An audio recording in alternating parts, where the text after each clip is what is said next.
नमस्कार विद्यार्थी मित्रांनो, मी पूजा तुमचं सगळ्यांचं स्वागत करते आपल्या चॅनलवरती। आज आपण पाहणार आहेत मोस्ट एक्सपेक्टेड मराठीचे जे क्वेश्चन आन्सर आहेत, जे तुम्हाला येत्या टीईटीच्या एक्झाममध्ये पाहायला मिळतील। त्यामुळे व्यवस्थित लक्ष देऊन पहा।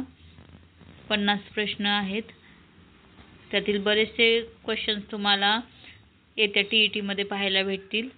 ज्यांनी अजूनही सबस्क्राइब केलं नाही त्यांनी नक्की चॅनलला सबस्क्राइब करा, जेणेकरून नेक्स्ट व्हिडिओ तुम्हाला मिळून जातील। आता पाहूयात पहिला क्वेश्चन। पाऊस पडतो या वाक्यातील क्रियापद कोणते? म्हणजे क्रिया कोणती आहे पाऊस पडतो मध्ये? ऑप्शन बी बरोबर आहे, पडतो। क्रिया दर्शवणारा शब्द म्हणजेच क्रियापद। Next question. सुंदर या शब्दाचा विरुद्धार्थी शब्द।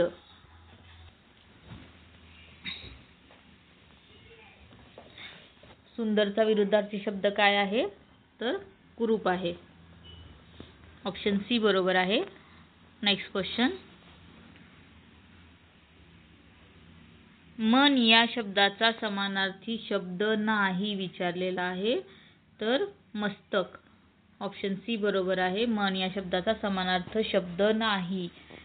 कोणता नाही? तर मस्तक हा शब्द नाही। Next question. Question number 4।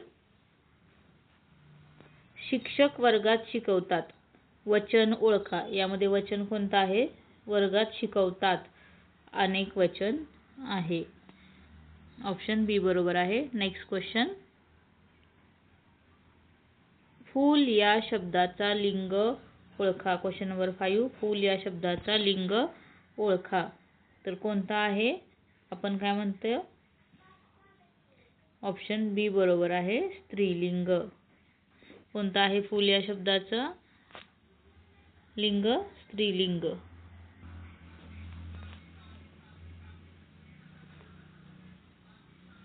Next question.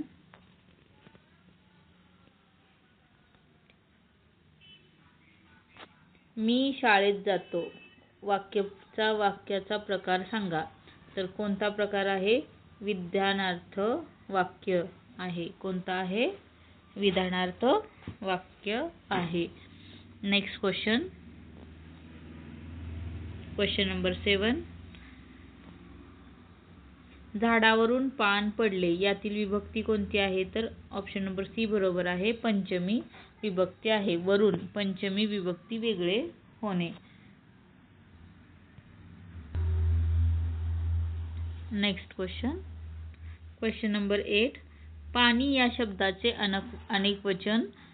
पाणी या शब्दाचे अनेक वचन काय आहे? तर ऑप्शन बी बरोबर आहे, पाणीचं। पाणी, हवा, दूध यांना अनेक वचन नसते। ऑप्शन बी बरोबर आहे। Question number 9। शहाणा या शब्दाचा भाववाचक नाम काय? तर शहाणा या शब्दाचा भाववाचक नाम आहे शहाणपण। ऑप्शन बी बरोबर आहे। खूप। Question number 10। खूप या शब्दाचा प्रकार कोणता? तर खूप या शब्दाचा प्रकार आहे क्रियाविशेषण। ऑप्शन डी बरोबर आहे।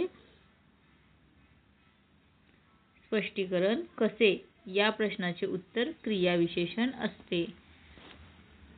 Next question.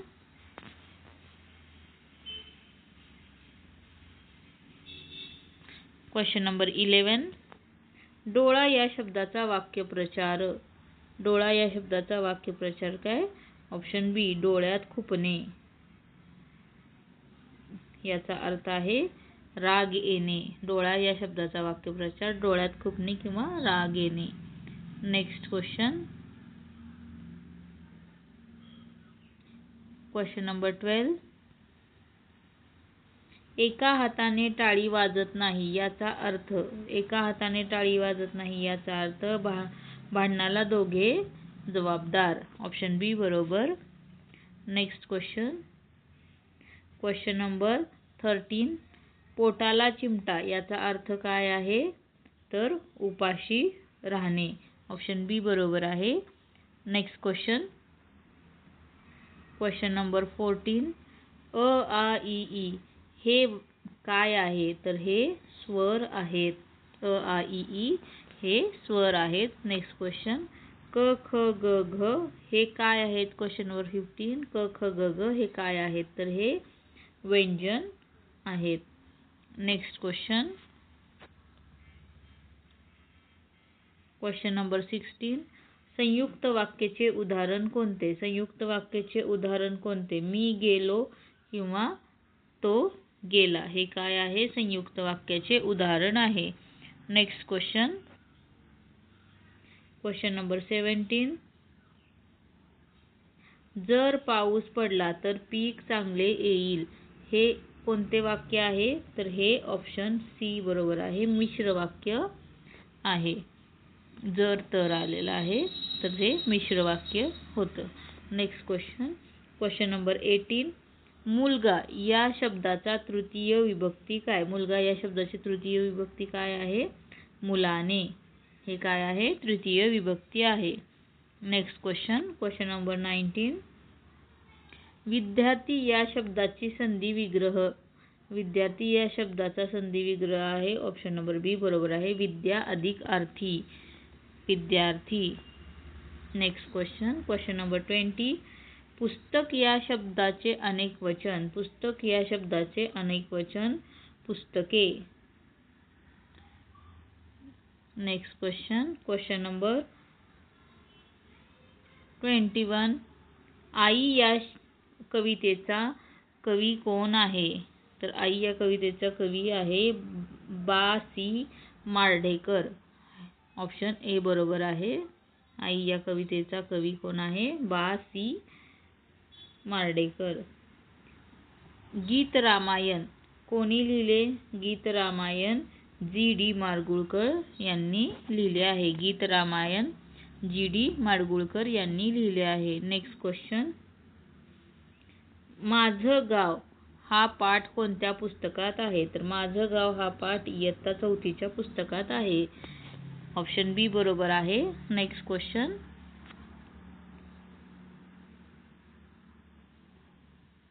नंबर 14 बघा.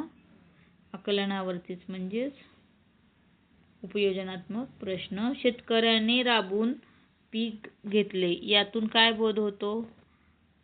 काय बोध मिळतो? तर कष्टाचे महत्त्व हा बोध मिळतो. ऑप्शन बी बरोबर आहे. कष्टाचे बोध.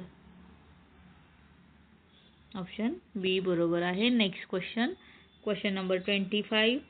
परीक्षा या शब्दाचा अर्थ काय? परीक्षाचा शब्दाचा अर्थ आहे चाचणी. ऑप्शन बी बरोबर आहे. Next question number 26. संत तुकाराम यांचा अभंग कोणता? संत तुकाराम यांचा अभंग ऑप्शन बी आहे. संत तुकाराम यांचा अभंग आहे.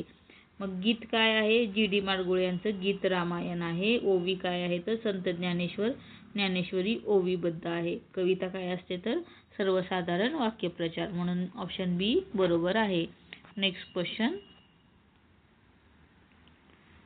नंबर 27. ज्ञानेश्वरी कोणी लिहिली? तर ज्ञानेश्वर यांनी लिहिली. संत ज्ञानेश्वरांनी लिहिलेली आहे. Next question number 28. मराठी भाषा दिवस कधी? मराठी भाषा दिवस 27 फेब्रुवारीला आहे. कुसुमाग्रज यांचा जन्मदिवस असतो त्यावेळेस. Next question number 29.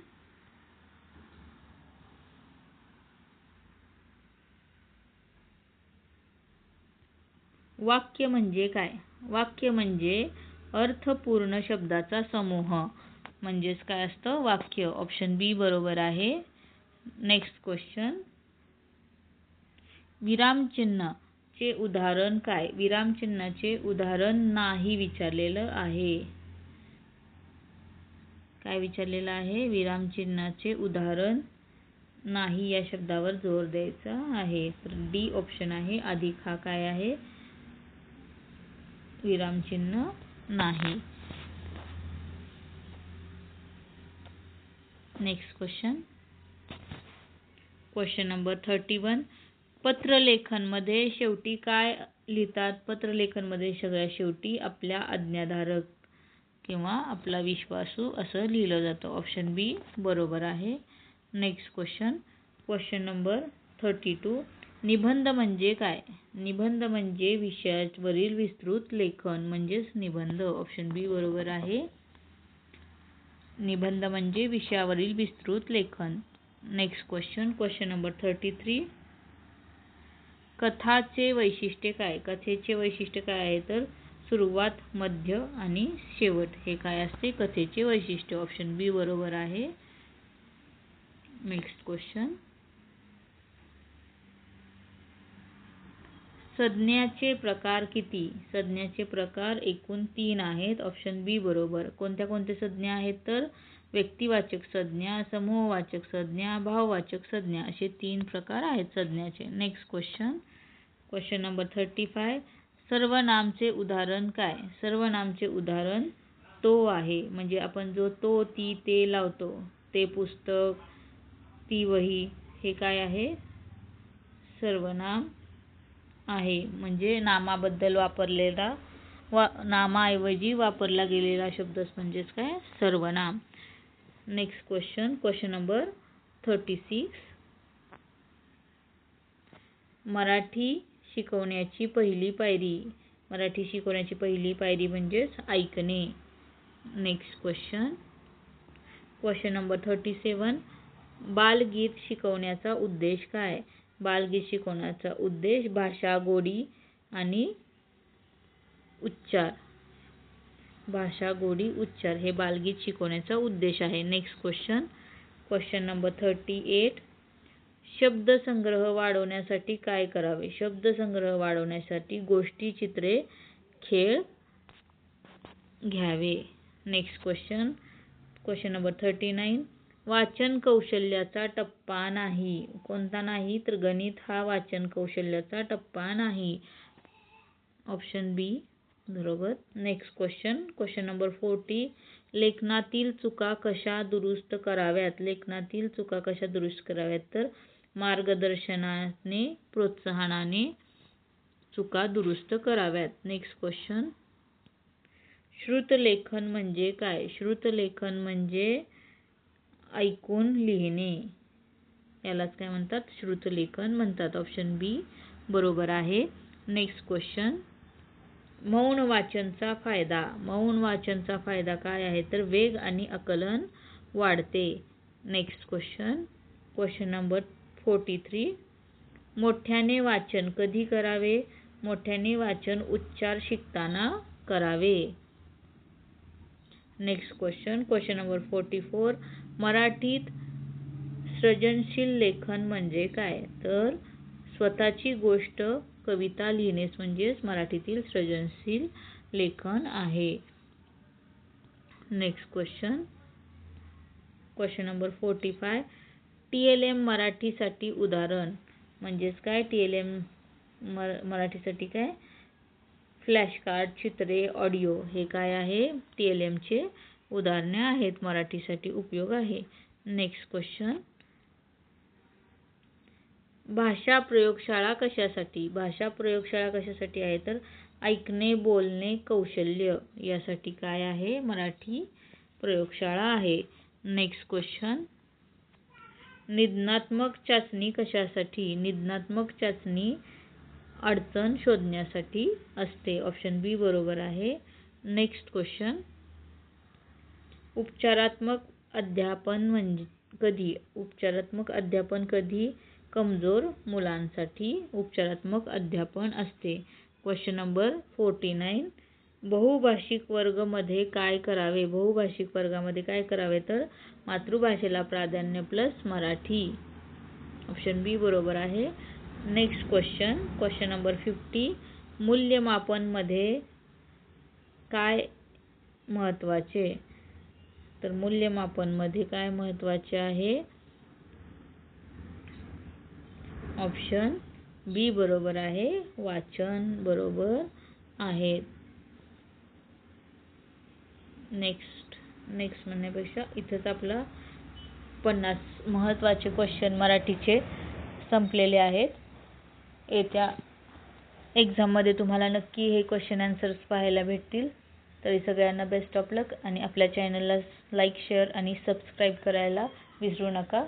सबस्क्राईब केल्यानंतर तुम्हाला नेक्स्ट व्हिडिओचे नोटिफिकेशन मिळेल. धन्यवाद.